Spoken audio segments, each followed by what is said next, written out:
Bienvenue au podcast de Drôlement Inspirant. Aujourd'hui, nous allons parler du danger du développement personnel dans nos relations amoureuses. Évidemment, on va essayer de garder ça drôle et inspirant. Mon nom est Charles Côté, puis on part le show tout de suite après ceci.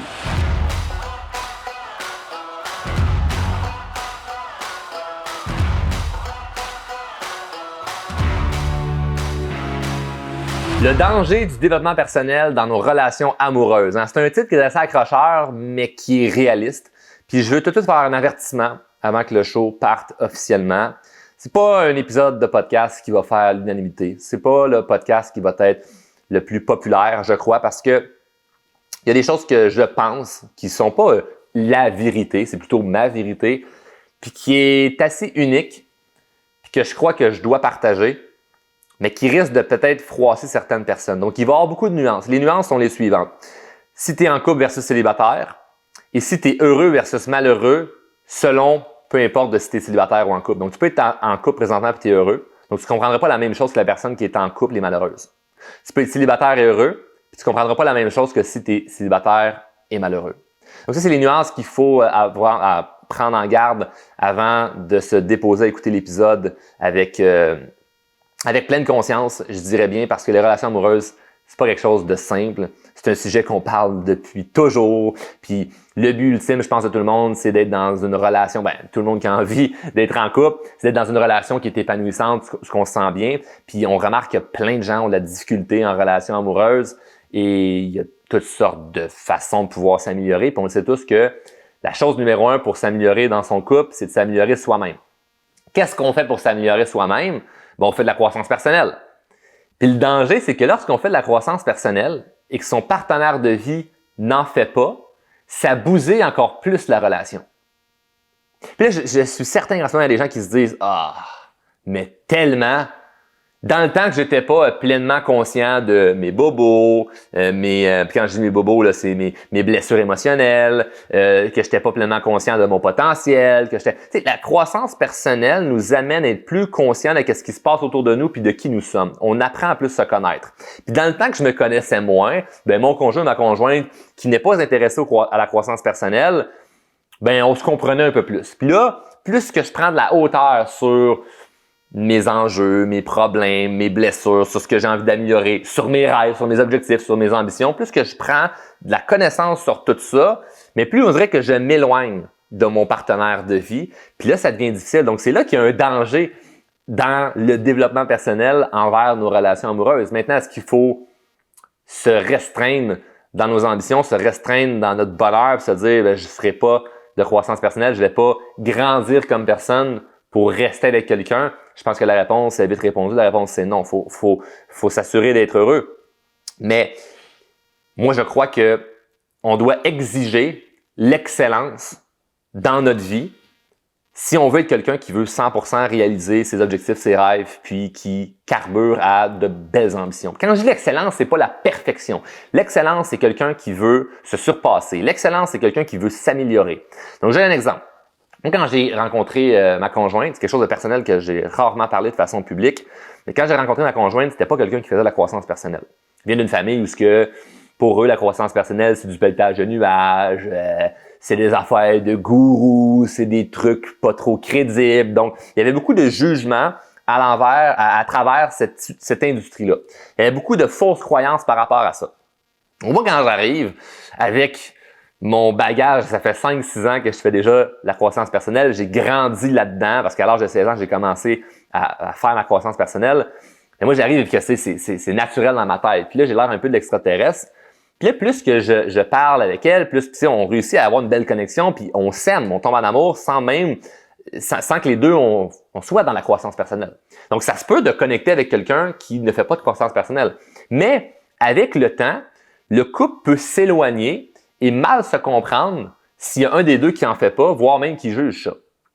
Puis ça devient difficile. Puis moi, j'ai dû avoir la discussion avec ma conjointe puis lui dire « Chérie, si tu ne veux pas te développer personnellement, puis c'est pas faire la croissance personnelle, lire des livres, écouter des vidéos, il faut qu'il y ait un objectif, il faut qu'il y ait un but en arrêt de ça, mais si tu veux pas grandir comme personne, parce que c'est ça le but ultime de la croissance personnelle, c'est de grandir comme personne. C'est quoi, tu veux pas t'améliorer? C'est quoi cette affaire-là? C'est comme, tu n'as pas envie de t'améliorer comme personne. Tu veux pas plus de la vie. Tu es satisfait juste comme ça avec tes problèmes, tu dis, ben, il n'y a pas d'autre choix que endurer ça. Non, ça, c'est de la médiocrité. Puis il y a beaucoup de gens qui sont comme, quand je dis le mot médiocre, c'est un mot que j'utilise de plus en plus, le mot médiocre, puis ça fâche du monde, puis je suis bien content que ça les fâche parce que ça les fait réagir, puis c'est juste bon pour faire parler. Mais ultimement, le mot médiocre, là, ce que ça veut dire, j'ai la définition juste ici, là.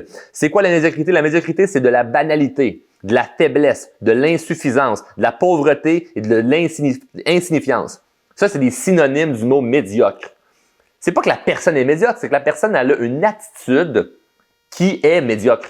C'est moi, j'ai pas envie de m'améliorer. Donc, la croissance personnelle, c'est j'ai envie de m'améliorer, j'ai envie de plus de la vie, j'ai envie de devenir plus. Et si tu es avec quelqu'un qui ne veut pas plus, puis toi, tu as des grandes aspirations, tu veux faire plus de choses, tu veux accomplir plus de choses, tu veux être fier de toi, tu veux avoir plus confiance en toi, tu veux traverser des tempêtes, puis en sortir gagnant, mais c'est dur. Si à chaque soir, tu dors dans le même lit que quelqu'un qui est dans une énergie négative. C'est dur, pratiquement même impossible. Puis moi, je rencontre là, dans la formation, là, c'est souvent la caricature, c'est la femme qui a des projets, puis qui veut réussir, puis que son conjoint ne la supporte pas là-dedans. Chris, ça va être vraiment tough de réussir si ton conjoint ne te supporte pas.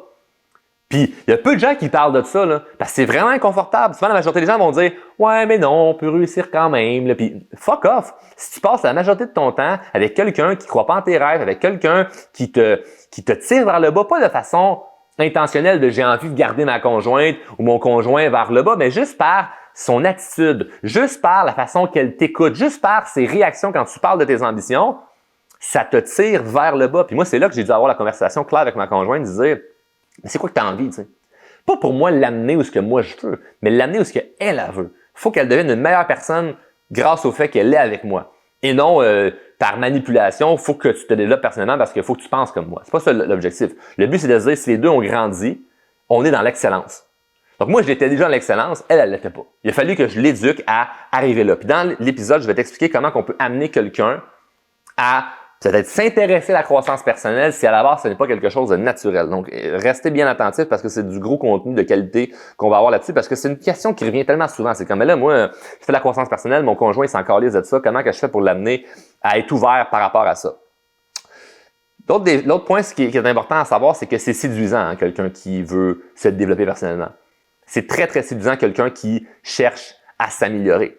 Donc, si présentement, t'es célibataire, puis t'es pas dans une quête où ce que tu te dis, moi, c'est important que la personne qui va être dans ma vie fasse la croissance personnelle, c'est sûr que c'est une lacune que tu te mets parce que moi, je pense que c'est un peu comme quand tu choisis ton partenaire de vie, tu as des choses qui sont fondamentales que tu n'accepteras pas. Genre, ben moi, je peux pas être en couple avec quelqu'un qui fume, avec quelqu'un qui est alcoolique, qui boit beaucoup d'alcool, quelqu'un qui fait juste sortir à tous les soirs. Tu sais, il y a des choses que tu te dis comme, j'ai pas envie d'avoir quelqu'un qui est comme ça. Puis c'est correct. C'est comme tu choisis la personne avec qui tu as le goût de passer le plus de temps. Faut qu'il y ait certaines règles que tu dis, ben moi, ça, j'ai pas envie de ça. Ça, j'ai pas envie de ça. Ça, j'ai pas Puis ça peut être, ben moi, j'ai pas envie d'être avec quelqu'un qui ne fait pas de croissance personnelle. Je ne vois pas passer du temps avec quelqu'un qui est dans les croyances limitantes, puis qui n'a pas envie de s'améliorer, puis qui se dit que ben non, on est né pour un petit pain. Tu peux choisir de ne pas être avec quelqu'un comme ça. Puis c'est important, puis je pense que c'est une priorité. Donc, c'est de dire, je choisis l'excellence. Puis après ça c'est le bout de ce qu'il y a peut-être du monde que je vais perdre, là. Mais regarde, mettons, là, des gens là, qui ont du succès. T'imaginerais-tu, genre, Leonardo DiCaprio arriver sur le tapis rouge avec sa nouvelle compagne, avec sa blonde, qui, elle, est une femme, on va dire, très, très peu séduisante. Imagine dans ta tête, c'est quoi pour toi une femme qui est vraiment pas séduisante, puis imagine qu'elle est avec Leonardo DiCaprio sur le tapis rouge. Ça fait-tu du sens? Aucunement. On met l'inverse. Imagine, mettons, ici au Québec, on va prendre un exemple, là, qui je pourrais prendre par exemple. Figure publique populaire qui a du succès. Véronique Cloutier. C'est une belle femme, populaire, elle réussit financièrement, elle symbolise un certain succès. Imaginerais-tu, elle sort, excuse-moi l'expression, là, mais avec un Joe Regular Guy.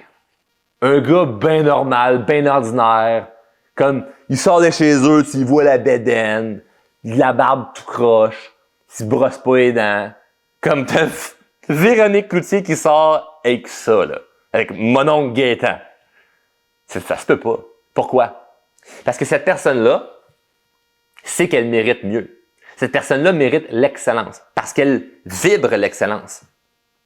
Et là, c'est pas une question de superficielle de « ben non, on peut aimer quand même quelqu'un sans son apparence physique ». Oui, mais non, OK? Quand tu vois quelqu'un à première vue, là, quand tu as une attirance, c'est quoi? C'est physique. C'est pas tant émotionnel ou mental. Tu vois la personne au loin puis tu sais tout de suite comme « oh, cette personne-là me plaît ou me plaît pas ».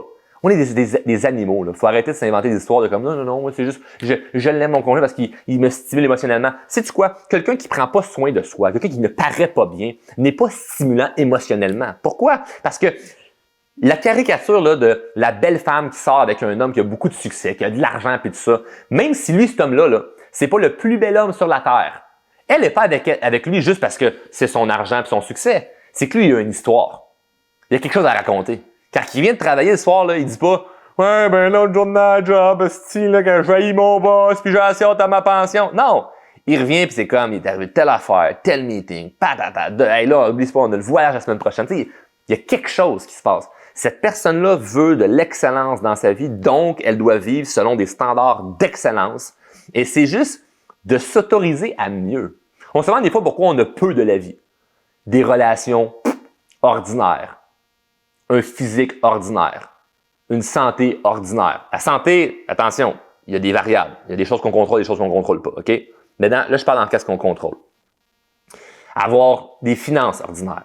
Encore une fois, des choses qu'on contrôle, des choses qu'on ne contrôle pas. Mais dans bien les sphères de notre vie, là, il y a beaucoup de choses qu'on contrôle. Fait que si tu te dis que toi, tu es correct, tu es OK avec ordinaire, ben sois pas surpris d'avoir de l'ordinaire. Dernièrement, quelqu'un m'a dans une de mes formations, il me dit « moi, Charles, j'aimerais ça faire plus d'argent. Je souhaite avoir plus d'abondance. » Parfait, OK, c'est super. Mais il dit « mais j'ai pas besoin de grand dans la vie. J'ai pas besoin de grand chose. Tu sais, ma petite maison, ma petite voiture, ça, c'est correct. » Il dit « pourquoi tu te freines en partant? » Ben non, mais c'est pas me freiner. Là. Je dis « oui, tu te freines en partant. Tu dis que tu veux de l'abondance, mais tu mets tout une restriction de « ouais, mais c'est pas pour ça. C'est pas pour la caricature de le gros char, la grosse maison. » C'est comme « non. » Va chercher assez d'argent pour avoir la maison puis le char, là, puis décide après ça de ne pas acheter ça. Mets-toi pas dans la posture de « j'ai pas besoin de beaucoup ». Parfait, t'as pas besoin de beaucoup, qu'est-ce que la vie t'envoie? Très peu. Donc, dans les relations amoureuses, c'est la même affaire. Si tu es OK avec ordinaire, ben c'est ce que tu as dans ta vie ordinaire. Fait qu'il faut que la croissance personnelle, c'est quelqu'un qui est sérieux par rapport à ton développement, ce soit une priorité. Puis si c'est une priorité, mais c'est inacceptable que quelqu'un dans ta vie ne soit pas dans cette espèce de posture-là de « ben moi, je veux me développer aussi. » Et ça peut être différent. Donc, moi, la façon que j'ai amené ma conjointe à s'intéresser au développement personnel, c'est d'aller avec qu'est-ce que elle, ça lui fait vibrer. Le discours et la façon que moi j'amène le message avec Drôlement Inspirant, ça lui parle pas, là. Elle aime qui je suis dans mon conjoint Charles Côté, mais le discours plus rough, plus dur à Drôlement Inspirant, elle veut pas ça dans la maison. Puis c'est tout à fait correct, c'est tout à fait normal. Donc elle va faire de la formation, elle va prendre des cours avec d'autres personnes. Je vais l'encourager à faire la croissance personnelle, à lire des livres avec des sujets qui sont différents, mais qui la stimulent elle et que ultimement, c'est pour son bonheur, son épanouissement, puis qu'elle, elle se sent bien là-dedans. Et non, moi, faut que tu penses comme moi puis qu'on soit pareil. Donc, de toute façon, les choses qu'elle veut avancer, qu'elle veut régler, sont pas les mêmes que moi. Donc, moi, je peux être assis sur le divan à lire un livre sur la communication, l'influence, la manipulation pour comprendre plein de concepts au niveau du marketing, au niveau de plein d'affaires, puis de façon bienveillante pour aider mes clients à pas se faire manipuler. Comme c'est de la croissance personnelle. Puis elle lit un livre sur, je sais pas moi, les blessures du passé, sur l'univers spirituel. Puis là, elle, mettons, elle sent bien là-dedans. Comme c'est tout à fait correct. Le but, c'est de savoir que tu te développes et tu avances comme personne. Puis c'est très stimulant quelqu'un qui veut se développer personnellement. Donc, juste de vouloir s'améliorer, ça fait toute la différence.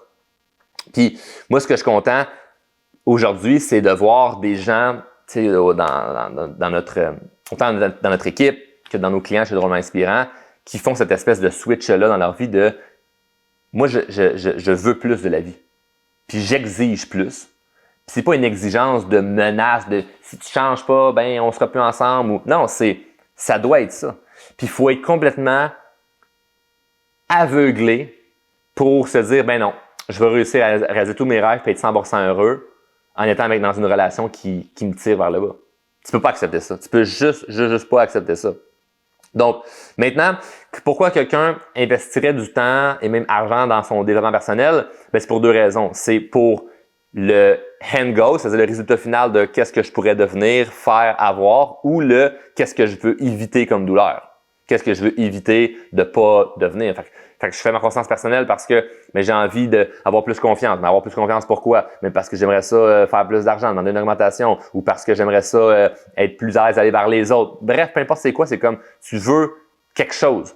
Mais ça peut être aussi un évitement de crime, j'ai envie d'améliorer ma relation avec mon partenaire de vie parce que comme ça va me permettre d'être encore un meilleur conjoint, une meilleure conjointe. Donc moi, je fais également de la formation sur je sais pas comment, peux-tu dire la parentalité, mais bref, je veux dire comment être un meilleur parent parce que je crois que c'est important de savoir comment bien éduquer ses enfants, puis pas juste avec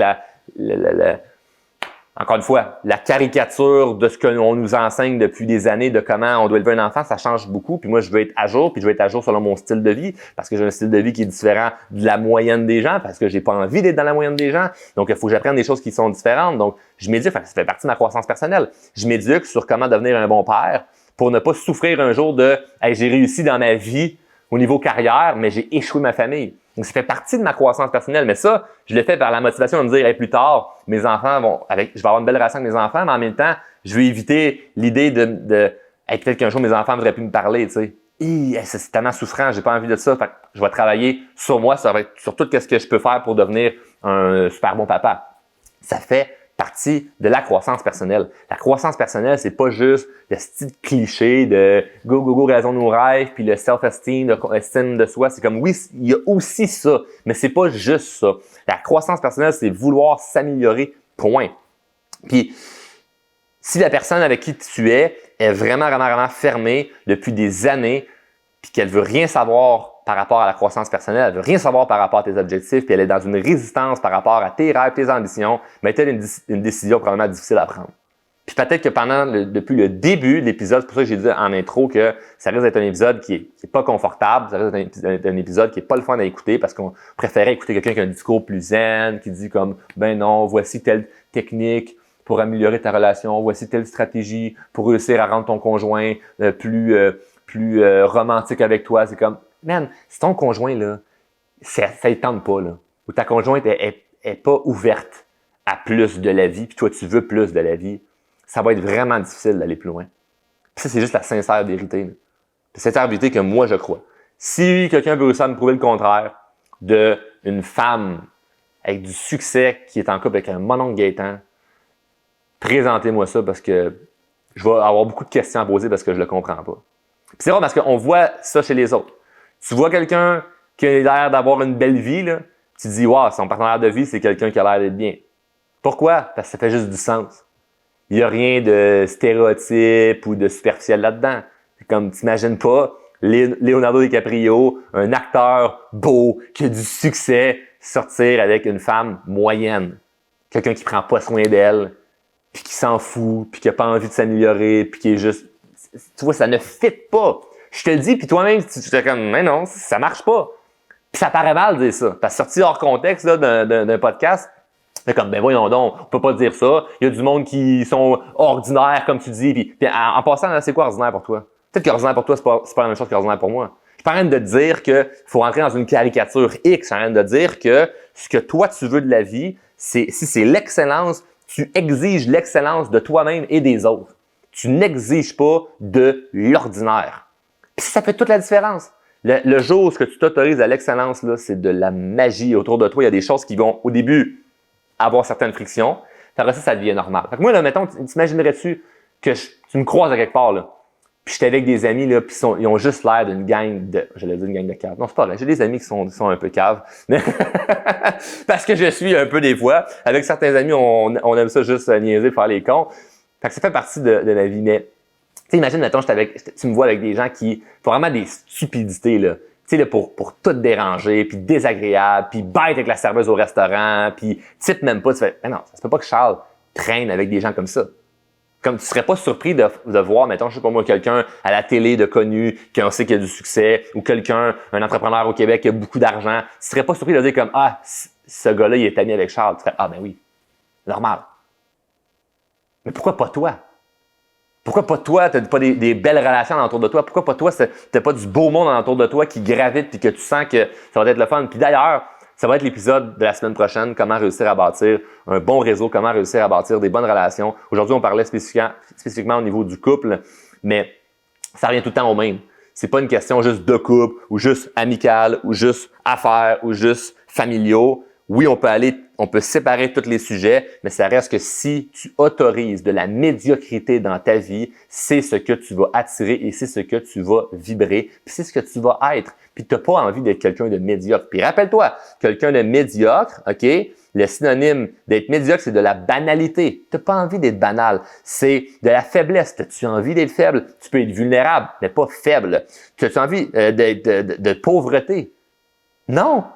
Ça tu dis que tu veux être milliardaire. Ça n'a pas rapport avec ça. Pauvreté veut dire tu t'autorises à comme souffrir. Il n'y a rien de positif dans la pauvreté. Insignifiance. Tu dis, tu as envie de quelqu'un d'insignifiant? Je pense pas. Donc bref, le danger du développement personnel dans nos relations amoureuses est présent.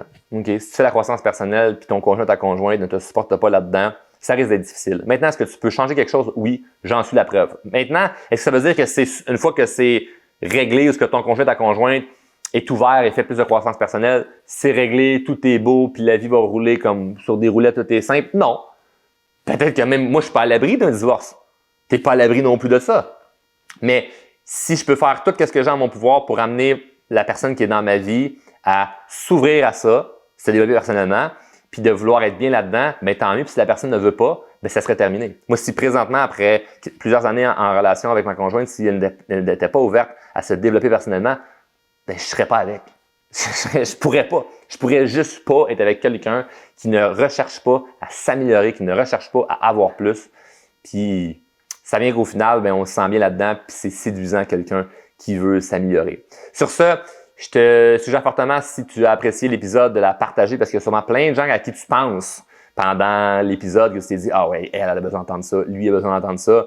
Tu peux peut-être même envoyer l'épisode à ton conjoint, ta conjointe. Peut-être ça peut être un wake-up call, hein? Peut-être ça peut être un moment de « Ah ouais, mais ça va juste écouter ça. Va juste aller écouter ça, puis ça peut peut-être faire un bout de chemin ou pas. Puis si ça l'amène à des discussions pas le fun, mais c'est peut-être ça qui devait être fait.